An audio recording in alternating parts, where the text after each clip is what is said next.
Which of the following points is not an inflection point of y equals sine x on the interval 0, 6 pi? All right, so in order for us to really do this, let's graph out, sine x on 6 pi. So let me see, sine starts here, goes up, down, up, down, up, down, up, and that should give me all that I need.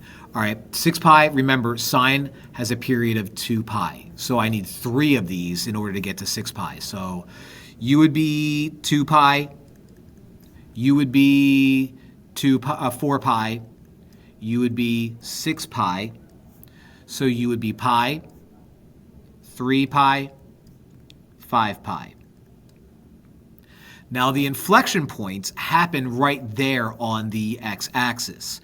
So all of my inflection points, so remember, inflection points means where you change concavity. So you're completely concave down, now you're concave up.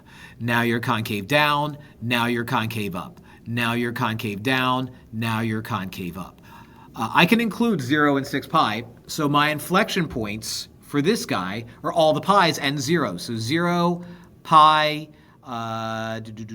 2 pi, 3 pi, 4 pi, 5 pi, and 6 pi.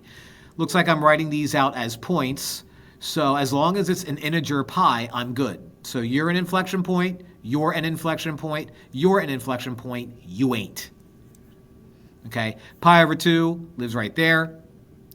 That is not an inflection point, that is a maximum, not what I want. So the answer is D.